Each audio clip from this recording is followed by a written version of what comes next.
Ladies and gentlemen, boys and girls, welcome to the Real Riff podcast. My name is Bill Markey. My name is Thomas Angelo. And today we are talking about Caught Stealing, the latest movie from Darren Aronofsky.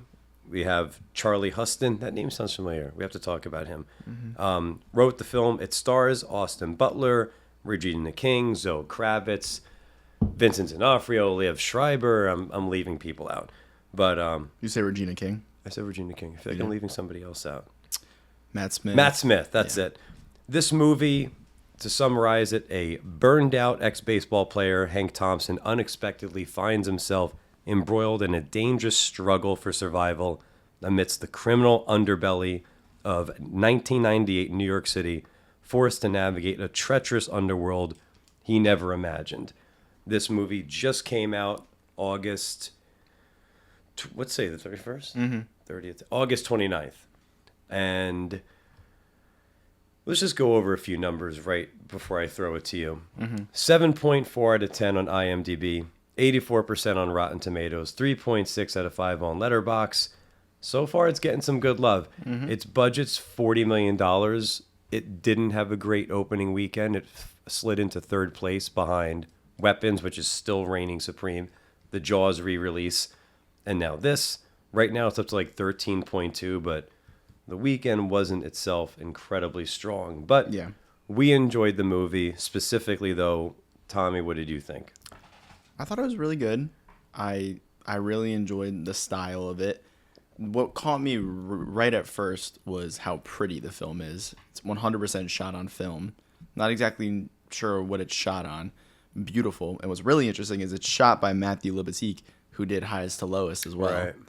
And just like the visual, like there were some visuals that I liked in Highest to Lowest. Like I kind of dug it in the modern style a little bit.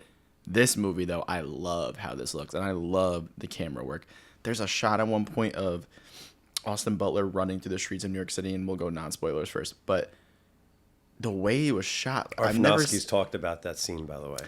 I've never seen a running scene like shot like that. It was really fucking Side interesting. by side, like with Like just like him. side. Yeah. It was just They really do talk great about camera that. work. I'm gonna have to look that Yeah. up. I'm very interested in how they shot this film, and I'm specifically interested in what they shot this on. But I really, at first, when we open on Austin Butler's character, Hank, I didn't know if Austin was like really capable of like carrying a character like this for that long, because I had seen people on Twitter talking about how this was a miscast and whatnot. Really? Yeah, and I personally have never seen Elvis. Have you? Oh, yeah. Loved it. Okay, I never saw Elvis, so I don't really know about how well he can carry himself. I mean, I know he was nominated, but I've never really seen him carry himself in like a main role. Was he a main role in Bike Riders? Like a main character? He's the main character. He's the main character. Austin Okay. Butler gets top billing. Tom Hardy's in the supporting role. So this is really like the third movie Third leading role. that he's leading since This feels like 2022. him really coming into his own though, and I just really like the kind of like boyish charm that he has in this movie, but how that's all like suppressed under this really like sad, broken man who's like clinging on to the past, and is clinging so hard onto the past that he can't see what he has right in front of him, which leads to some devastating consequences. And that's one thing I will comment about this movie. This movie has some pretty high fucking stakes. Yeah. And it settles that from the first 40 minutes of the film. There's some like pretty shocking imagery that happens, and it's kind of almost disturbing in a way. This movie's getting marketed, and kind of rightfully so, as a dark comedy. And listen, there's some comedy, but there's some great dark comedy, especially with D'Onofrio and Schreiber. But yeah. This is almost more thriller to me. there's more thriller, but like, dude, there's some like upsetting imagery in this film. Yeah. Really upsetting imagery, and like that to me, I link upsetting imagery with Darren as a director. Yeah. He's not afraid to show you some shit, and it's not even that you see anything like really gory or. It's just really sad and upsetting, because you can feel the regret that Austin's character has when certain things happen. But when he starts to finally, kick into gear and not cling onto the past, it becomes so much more interesting because of the stakes that have been pre-established. It's if we didn't have those stakes, then his character journey wouldn't have felt as earned as it does by the end. Because this feels like a fucking journey, and it's only 107 minutes, but it feels like an epic. Wow. Yeah. I thought for sure, and this is not a slight on the film as if it felt long in a bad way. I thought it was over 2 hours. But it's meaty, right? Yeah, it's very meaty. So it's the way that he's able to do this all, and I feel it all in that quick time. Like, this really was a sleeper. Like, that's how I describe it. It's a sleeper hit of the year. Really enjoyed it, but I feel like I'm talking too much. What'd you think? No, I agree. I told a couple people that this is the sleeper movie of the year. Yeah. Like, we were looking forward to it. Great trailer. Credit to the trailer. In my opinion, that trailer did not give away this movie At all. I thought it was gonna be. I thought it was gonna be some sort of like erotic action movie, and it's like not. The tone of it and the stuff that they didn't include, like scene wise, they left a lot. Good on Columbia, I think. Good on Columbia Pictures, Sony, whatever the fuck, who distributed it to. I mean, that department, good on them. I mean, I think the marketing could have went a bit harder. I mean, they could have played more into the cat shit and everything. Like, because I don't think not many people know about this movie. No, you know. So I freaking hear that motorcycle. Yeah, but it's funny now. Now that it's been out, the marketing is like it's seen. I feel like somebody had those sentiments and thought we got to change it because. Now that I've seen it and it's been out, I can't tell you how many times on Instagram I've seen Austin Butler's workout for Men's Health magazine. I'm doing this with my hands because he was doing an assault bike. Where, this was the shoot he did for Men's Health to promote Caught Stealing. And then there's I'm seeing more shit about the cat now and how the cat was on the red carpet in a little motor truck with a leather jacket. I'm seeing more about that movie now that it's been out. It's almost like somebody went, oh shit, we didn't market it as good. Let's market it now. Now my timeline is flooding with Caught Stealing. Yeah, so it's almost like maybe a little too late. Yeah. It does feel that way. But what's sad is like people are missing out on a really great film here. This is like a real character journey of a film. And there's some great action. It looks so pretty. There's a scene of Austin Butler on a beach. I won't even spoil what it's about, but like it looked so pretty. It almost looked like shots out of like a Sean Baker film. That's a scene where he shoots himself in the face afterward. I'm kidding. That doesn't, or does it happen? No.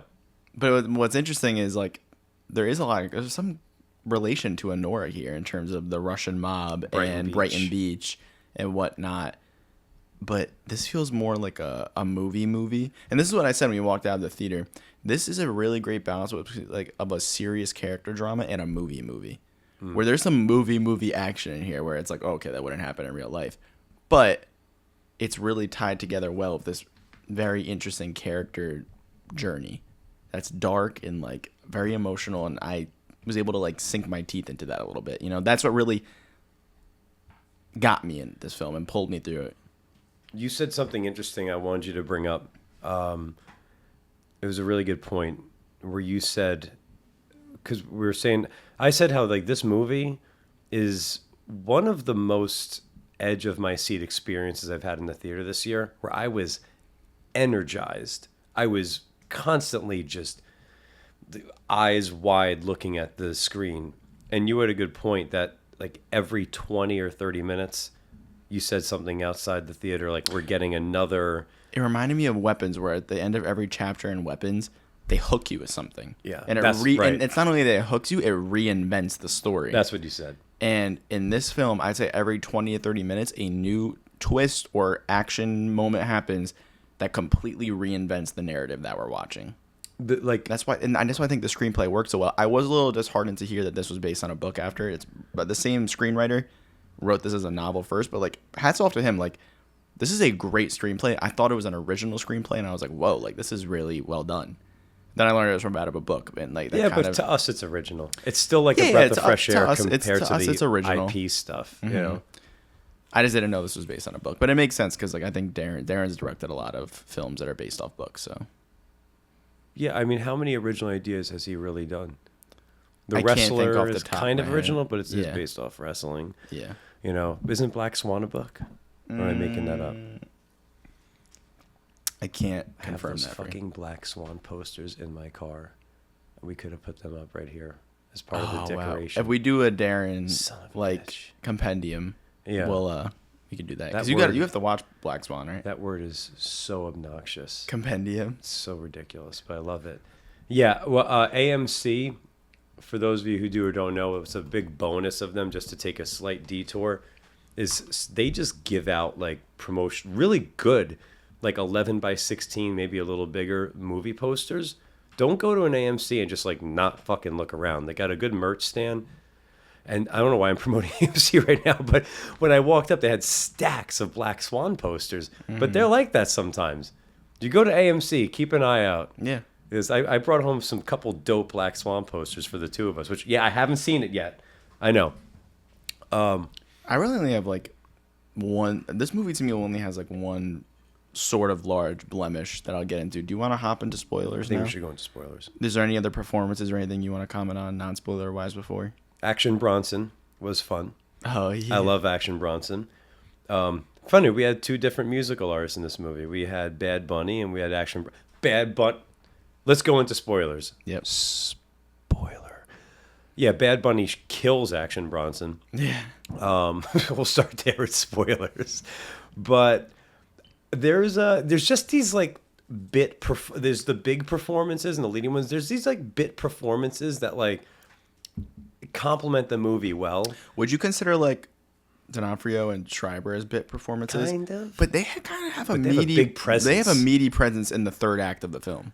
Yeah, They're kind of shadows in the first and second act. They really come into full fruition in the third. Yeah. And really wrap the entire story together. No, that I wouldn't say bit then. No, bit to me is like Yeah, definitely Bad Bunny and definitely Bronson, but yeah, like bit to me is even like the two Russian bodyguards who Yes. they're in a good amount, but they're like bit roles. yeah, and the one dude fucking fighting with his head. Yeah. He's like a pit bull, this guy. Yeah, I know that guy was. I couldn't wait to see him die or But something. in terms of talking about like the stakes of the film, when Zoe Kravitz's character just dies, really surprised. Like I've not been that shocked by a movie moment in a while, because usually in a lesser film she would have survived till the end, and the ending would have been them kissing. Yep. And it would have been this whole thing. But we get to see their adult erotic lives, and then we get to see the consequences of what happens when he's clinging onto his past and doesn't think with his head, and goes back to drinking. To bring the wrestler into it with Mickey Rourke. It's another thing we could have put on display. I have the Blu-ray. Now I'm thinking about all this shit we could have put on display. I have the Blu-ray in my room. He does that in The Wrestler, where you've seen it, right? Mm-hmm. Okay, where he goes to reignite his relationship with his daughter, and to steal a line like you just said in a lesser movie, like it all works out, and him and his daughter. He works on that relationship, and then by the end of the movie, he fucks up and she slams a door. He doesn't get it back. So this reminds me of the Zoe Kravitz thing, where in a lesser movie, on the romantic level, he would end up with her on the beach, but he doesn't. That's very much to me like Mickey Rourke. His boss dying, and especially when Matt Smith dies and everything, like characters just fall in this film. They do, and it really adds to the stakes, because then I didn't No know one's if safe. Austin was going to make it out of this movie alive. Me too. I really did not know. But to me, the one kind of like blemishing scene is when Austin kind of rendezvous with Regina King's character, the detective who's like turned. And that's also another to comment on reinventing the plot, when it's revealed that she's in on it. I had a feeling. Did you? I didn't know. I kind of had a feeling that was coming. I didn't know, and I love the scene where she's eating like the half and half Black cookie. and white cookie. Oh, And there's a poster of the film that's like that, and I saw Darren on Twitter said that's like his favorite poster for one of his movies ever. Yeah. And I was like, that's a great poster. It's like caught stealing on each side of the cookie.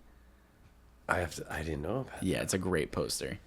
But anyways, when he rendezvous with Matt Smith and her at the park, Oh yeah, there was like this Flushing Meadows. weird motion blur going on here with the CGI, where I could tell they were mucking around, and it just looked really bad, and it felt very out of place with how pretty the rest of the movie looked. I was asking you about that. Is that like the shot where like they're running or driving in the sunlight and it gets a little glary and No. That was fine. That was just like a lens flare. Oh, I'm talking about when they're in the park outside walking, and when the one bodyguard dies because Matt Smith uses the Uzi. Oh. That scene just looked really bad to me and was like edited really badly to me. That's like the one big blemish the film has to me. That scene needed some work. But other than that, like, it's really fun. But like, again, there's movie action. Like the chase scene through the park with the two cars and everything. Like that wouldn't happen in real life. It's like crazy, but it's tying this character stuff in with this movie action, and it makes for a really fun ride, And it's interesting because Darren's movies are usually grounded in reality or psychological, like horror and whatnot. Yeah. This is like grounded in like movie fun and like character. It's a great balance of both worlds. And the added stakes makes it so much more. Like, this is such an interesting oddball movie. I haven't really seen something quite like it. I don't really know what I can compare this film to. Maybe like After Hours by Scorsese. I don't know. I think that might be a comparison. But I don't know. This is it's such an interesting film. And just talking about like the dark comedy in it, when the two Jewish brothers, D'Onofrio and Schreiber, like when they just walk into the party, but like they're outside and they just start capping people outside. Like that's 100% played for comedy. Oh yeah, and then when you see the outside of the Hermitage and the windows are getting blown out, yes, like because they're so dramatic. They have grenades. I think didn't they have the grenades in the glove compartment. Mm-hmm. Yeah. Again, just really interesting stuff. But this movie made me care though. Mm-hmm. Like, sorry, I don't mean to cut you off. Like, I wasn't sure. I didn't think Austin Butler was gonna die because I just thought we're beating up on him so much. Then again, they beat up on the wrestler. I was so scared the cat was going to die. Me too. They beat up on Mickey Rourke and they kill him at the end. But so, not that I thought Austin Butler will definitely survive. I thought he would. But it does that thing in the movie where I'm like, I know he's going to live, but I kept going. Again, I guess every 20, 30 minutes, I kept going, how is he going to get out of this exactly? Because he's not a well-equipped guy. He's not like, coming off like the action hero of the movie. Like he just keeps falling deeper and deeper. So it had me like invested. I'm like, okay, how does he get out of this? And then furthermore, as somebody who loves cats, I was fucking so nervous about that cat. And when you actually like cheered when Austin like says on the phone, he's like, I want the cat. Yep. Like, yeah. You cheered a little bit. I had a feeling he was going to say that. So I was like, I wanted, like, I'm not like, he's going to say it. So when he said it, I was pumped up. Maybe the cat fucking, you know what? There's a buddy of mine. We always say cats get no love in movies. It's always the dogs. They make sometimes cats seem like pieces of shit. I mean, definitely. Or Matilda, they kick the cat. A dog, anything related with a dog. I mean, there's a screenwriting book called Save the Dog. Oh. I don't know, Save the Cat. Oh. It is called Save the Cat, actually, which is interesting. Good. But it's about like how you as a viewer, like as a writer, we can make viewers care about characters when they do a certain thing, like save a cat. Right. Makes sense. It's emotional manipulation. Superman saving the squirrel, or Crypto. But cats get no love, and this movie, it's all about the cat. Yeah. It's all about the cats. Like that's ultimately like who he has left, because Matt Smith is gone. Zoe Kravitz gone, and his mom lives on the other side of the world, presumably. And he's by himself. And his best friend that dies in the flashback, gone. Like, but he's got... Can we talk about that flashback? Yeah. Talk about an upsetting scene. Yeah. Upsetting imagery. And I really liked the iconography of just the friend laying on the front lifeless, and he's staring at him, and then when he's staring at Zoe, lifeless. Same position. And the movie does do that thing where it cuts between the both of them. I almost wish they didn't do that. That's how I am. We're smart enough as an audience to know that he's linking the two of them together. When he's looking at Zoe, he's looking at his friend. He's looking at the people that got killed, caught up in his shit. Is that a perspective thing, though, where they flash it not because the audience might be dumb, but because that's how he sees it? Yeah, that is, but it's almost like... I still wish it we still know. We know. Like, we know. Yeah. It was just very obviously done. Literally, they were in the same, like, on their right side with their legs folded over. Yeah. But, like, we're watching it. We feel his emotions. Austin's selling it with his acting. We know. But, again, that's just one of those things that may have been the studio telling him to do it or whatnot. Again, we never know. But before we move on to piggyback off that, I wanted to ask you this after we saw the movie. Something we didn't talk about, but while we're talking about Zoe Kravitz, who likes cats and cares about them in the movie, which is why I've leaned over to you. I was like, it's because she's Catwoman. Such a cornball. So, but we didn't talk about this. Was even though she's in the movie for like a fucking half hour, when you look back at it, she barely has any screen time. I don't know about you, but her presence is felt. But great chemistry. Oh yeah, like great sexual tension between. Yeah. Probably some of the best sexual tension in a movie in a while. Yeah, we didn't talk about this. When they're just staring at each other from across the bed, just want to rip each other's clothes off. And they literally are racing to get each other's clothes off. I love the little music sting there. Yeah, like what great chemistry. It's like really like sexy imagery too in that. Very. It's like, oh my God. Yeah, like you see her so intimate. Tits are out. He's looking all cut up, and like the way they're not just kissing. Like the way that she's sitting on him, like it's very. And then you see the cat's POV. Yeah, that was really funny. Like what the cat can see. And what's funny is like thinking about like the movie focuses a lot on the cat's eyes, and not to like jump too far ahead, but one of the last lines of the film is the bartender on the tropical island. Right. Is like when he's looking at Austin the cat, he's like, and I really love this line. He's like, you guys have the same eyes. And it really doesn't mean much. I mean, you could like link Austin's character to like the feline energy of the cat and whatnot, and the running and everything, and running from your past. Cats run are very agile. Whatever you want to like chalk that up in your head. I just like cool little stingers like that. It's almost like that's his kid now. Or the way you say to a father and a son, hey, he's got your eyes. Yeah, it's something like that. I just really like the dialogue, and I love the final shot. One of the final shots of Austin turning the TV baseball game off, like getting rid of his past, but he's still in the reflection of the TV. And I actually thought it was kind of a haunting image. It kind of got under my skin a little bit. It was a haunting image where it's like his past will never escape him, but he's done running from it. But he's still living in it, but he's done like, you know what I mean? Like, is there something to this is a take you just told me now, so I wasn't prepared for it in a good way. He turns off the game, but ultimately, like, is it almost cathartic? Like, hey, you've been using the San Francisco Giants in baseball, to almost cover some shit up and try to live. Yeah, he was that. clinging onto the past. But then when he shuts off and he sees himself, like, could you also take that into cathartic? Like, hey, turn that off. You are the star of your own life. Yes. Yeah. I don't know if it took it as like a. You just said it was like almost depressing or something. It was a haunting image. Just the idea of the TV and the reflection and everything. And to me, it was kind of this idea of like, he does see himself as a star now. Like he's like living his life for him and not clinging onto the past. But he's still in the reflection of it, and that's where the game was in the TV. He's still in the TV. His past, like your past, never fully escapes you. Right. Like, you know, when you really love someone and like it doesn't work out, it's like they never leave your brain. You just kind of become okay with it. Yeah. And you become okay living with it. And to me, that's how I felt the emotion in that scene. I connected it to that idea. Is our past never really we never escape our past. We just learn to cope with it. No, that's true. And he wasn't earlier in the movie. He's having nightmares about the accident that took his friend's life and that took him out of baseball. Yeah. Because we didn't mention he was essentially going to be the next big thing, about to be drafted, and then his knee becomes shredded in this car accident, which ended his baseball career.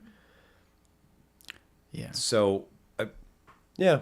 I mean, I wonder if it's like, hey, like now, I wonder, like, are those things over? Like, is turning off the TV and he sees himself, is that indicative of, like, things are going to change now where he's not going to have those nightmares? We don't know. I mean, we see him smile at the end, and, like, it looks like he's done running from his past. And he's also changed up. He's went from, as he comments, like, this shithole apartment in the city that he could barely afford to living on the beach with a bunch of money. Yeah. And being even more minimalist. He's just got the cat. He sent his mom half the money. So, at the end, I'd like to think that there's, like, everything that he was going through, because now he's faced it, the death of his friend, what happened with whatever, everything he's done. I feel like that moment and where he's at and who he's with, the cat, I feel like that's all, like, again, you don't fully drop it, but he's grown from what they planted earlier in the film. Yep. I love how the car crash was shot too. That like slow motion image of the car colliding with the pole, and you see it wrap around the camera. It's almost like it's hugging the camera in a way. God, that was so interesting. That was so well done. And that car scene was really stressful just to watch. When he was with his buddy? And that's like, it almost looked like Technicolor. It was so pretty and colorful, but just like how gruesome it actually is. Oh my God. It's rough to look at, yeah. It is, and it's just sad, you know? It's a really sad moment. But I also just love how the action was shot in this film. Like, it was done so well. Like, the action's very loud. It's right in your face. So well done. The only action scene I didn't really like was the park scene, and when Austin just, like, 1-2 punches the Russian guy. See, that brings me back to, like, those scenes in action movies where in Batman 89, the guy's charging at Keaton, and Keaton just one shot. To where me, Harrison Ford takes his gun out and just to me, shoots it was the guy. a part of like the movie. Like we're in the fantasy of him not running from his past anymore. So it's Yeah. almost like in a video game where you just like leveled up, like he leveled up in a sense. But that guy also, there's guys like that Russian in real life who are like that. Mm-hmm. They're big. They're big in their minds because they've got the barriers of bigger, literally individuals around them, and they think who they are, but they're not. So like, I kind of like the idea of like you think this guy is tough. I think he needed a bigger death for like how much of a I nuisance see. I like he was. that. Yeah. To me, it was the Harrison Ford taking the gun out and shooting the guy with the knives, or it's the guy running a Keaton and he just boom and I it's hear you. over. That's a movie trope I really like. I hear you. It's Okay. like here comes the big fight, but then nope. I think it works with like the fantasy of the film Yeah. because that happens really quickly right after like the scene where he's like at the batting cages and he's like I'm done running and he's like hitting the balls and everything. That's why I like hit that 1-2 knockout. It's like I don't have time for Everything this. from that point on is a part of like the fantasy of him getting his Yeah. revenge on his past almost and like done running from it. He's fighting him for himself now, and just God, I really thought that the Jewish brothers were gonna be like nice and help him out at the end. As soon as he's like, you know, can you light it for me? Ooh. And he pulls out Zoe's lighter, which I love that lighter by the way. It's so cool. a cool lighter. This is a really I thought it was gonna be like a cool little like character item. It's a gun The lighter. fact that it like wraps everything in the plot together. And he repeats the car crash, literally reliving his history, but on his own terms now. Did you see that coming? I didn't, but 'Cause I just was the like, idea. he's crashing. The second he said, I'm not trying to act like I was ahead of the movie. When he goes, buckle up, and he doesn't, I was See, like, but at that point, he didn't know he was going to do it. You know. no, but my body was like, okay, something's coming right here. I think it's an interesting idea that he's reliving his past, but on his own terms. Yeah. Now, like Yeah. he is on his own terms. Really, that was great stuff. Talk about embracing it. Mm-hmm. That's not just like where a character, again, maybe in a lesser, now I'm going to steal that, in a lesser movie, maybe a character just like has a moment where he verbalizes facing it. The idea that he recreates it, how many movies do that? Yep. Usually that scene is like, he did it in the scene with the payphone where he's like spilling his guts out to I think his mom or somebody, and he's telling him, he's like, I'm face to face with it. That might be the scene in any other movie where, okay, he owned it because he said it. He actually recreates his fucking drama. That's awesome. Yeah, it was a really interesting way of doing In order it. to get past and it. like a very obvious and movie way of doing it, but it just works, you know? Yeah. Again, this movie is just a great balance of like the crazy romp fun action of film and that character drama. I'll say it a million times, but that's what this movie feels like to me, and it's really not comparable to a lot of other movies. You know, a movie usually picks a lane, you know? Yeah. This tries to balance both worlds. It's interesting. I will really don't know what to compare this to. Neither do I. And I will say on a side note, this to me, as somebody who's from Queens originally, is, for me, at least in recent memory, this is the most New York movie I've seen. Like, not just... I have some other ones I got to show you. And not just because of, like, I'm sure, like, it's the grittiness of, like, there's so many streets and blocks I've been down where it's just, like, the crud of it, stacked cars on top of I want to each show you other. two Scorsese films, Mean Streets and After Hours. I think you like both How of many them. people just listen to this podcast and are like, I can't believe that fuck hasn't seen those two movies? Well, I feel like not a lot of people have seen Mean Streets, very I've heard early of it. Scorsese film. I've never seen After it. Hours is more well known. I mean, but Taxi Driver is very New York, but I guess Yeah. for me, like 1998 New York, like I was there. So when I saw Shea Stadium, that really got me because I feel like I grew up at Shea Stadium as a big Mets fan. Even the baseball references, they're like Piazza last. I was like, oh my God, Mike Piazza. And the fact that he turns off the Giants game when Bonds, who was breaking out in 1998, like it was just very much like I used to be a big baseball fan, especially during that time. So that really hit. Yeah. And they're in like Flushing Meadows. Like I've been there. Like I don't know. This really it hit for you. This really hit. Interesting side note, because we're just jumping around and wrapping up soon. Darren Aronofsky specifically said, very interesting though, in conjunction to how the movie goes, I hate cats. And he's not a cat guy. Wow. And it's interesting. Do you like that poster? I love this That is poster. I great. brought the poster. I was looking for you ever try a black and white, you don't know what you're missing. Yeah, dope poster. And surprise little, we knew the mom had to be somebody. And Laura Dern. Laura Dern. That was awesome. I actually Yeah. just had to put a smile on my face. It's like, at least someone gets a happy ending. You know what I thought in the very beginning? What? When he gets the answer machine call from his mom, my head went, oh, his mom might be dead and maybe he just listens to this message. like in the very beginning. But then when he's having talk after talk with her, I was like, oh, never mind. I just thought they were gonna do a movie thing where like he's listening to the last. Like I thought they were really gonna beat that character. Like, one more thing I wanted to mention. I kind of mentioned this in the Peacemaker podcast, but the first episode. But I really love, and I do this a lot in my own writing. I love to give characters a moment to themselves, where they're just thinking to themselves and they're just staring out something serene. And it's the scene where Austin's on the beach. And he's reckoning with everything that just happened. And he's just staring out at the ocean. And it's quiet, 2 to 3 minute scene. Him, no dialogue, just the cat and him. And it's just like really, I don't know. I was touched by it. Like I love those scenes when people give their characters just a moment. I think it helps us connect with them more. And it really makes us feel their emotion, especially if the actor can sell it. I love those types of scenes. And it's a shame that this movie's not doing so well at the box office. Like really being beat out by weapons again. But this is when I would try and use like word of mouth to just like spread. Like I'll tell a bunch of my friends. I think my dad really liked this. Like this is really a surprise hit of the year. I don't really know what to compare it to. The closest thing I could compare it to is After Hours. I would want to say maybe like Uncut Gems, Good Time, the two Safdie brothers films. Uncut Gems. It's not as dark as those films. It gets close though. But again, those are movies where characters just die and stakes are real. Yeah. So that's kind of how I feel in terms of that comparison. But I don't know.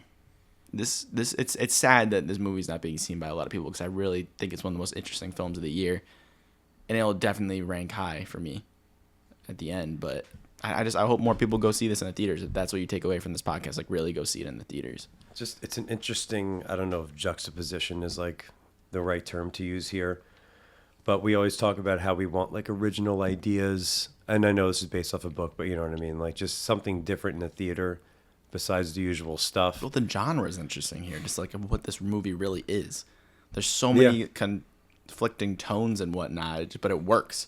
But like, you know, we see how big of a hit Weapons is, and it's like fucking awesome. But then, I don't know, this makes me nervous. Like, so if Darren Aronofsky gives this a shot, it doesn't go good. Now, how does this bode for movies like Caught Stealing? But look at the Weapons marketing versus Caught Stealing marketing. True. The only thing that's really riding off Caught Stealing is Austin Butler, Zoe, and Darren as a director. Yeah. Those are the selling points. That's very Weapons, you had a sleeper director that people were really starting to like, and a premise that was like insane and insane marketing. If this movie comes out right after Black Swan, if this is like Aronofsky's like follow-up to Black Swan, the way that Weapons is the follow-up to Barbarian. Well, I mean, Darren was definitely an established director before Black Swan. But. No, he was. But I'm saying like if he's following up I don't know, when's the last Aronofsky movie before this? Okay. Because there is a thing with directors where people just are itching for the next Nolan, who's making a movie a couple of years. We can't wait for the next Peele.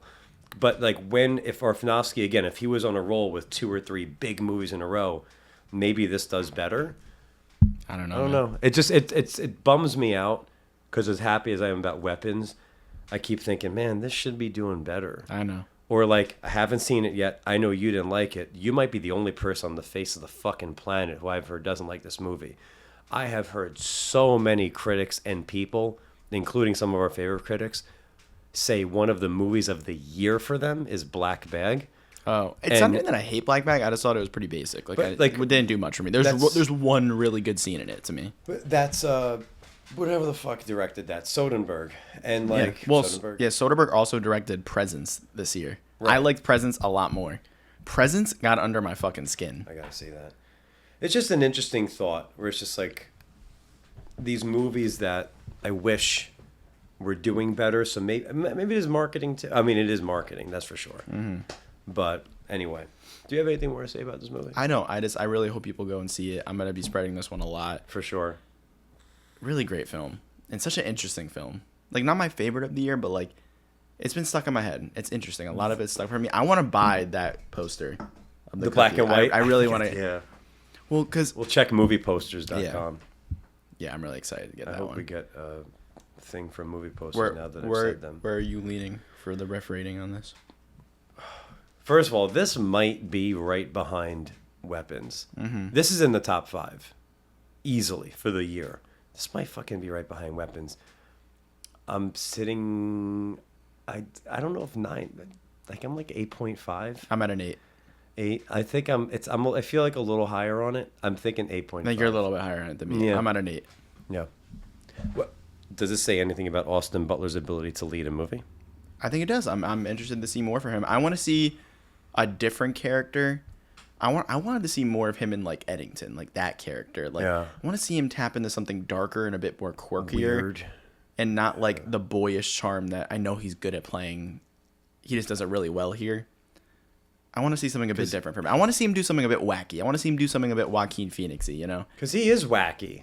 I know he does I know wacky roles. he's capable of it. I just want to see it done well. Yeah. I agree.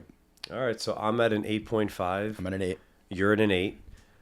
I've also updated my letterbox, so take a look at that. Tom is killing it on letterbox. Oh yeah, I'm up to date as fuck. Yeah. So I'm stealing your I'm caught stealing your formula, where I'm just keeping the reviews short and sweet because what we say here matters most. Yep. So check out our letterbox. Like, subscribe, share, comment, give a 5-star Word of rating. mouth. Word of mouth.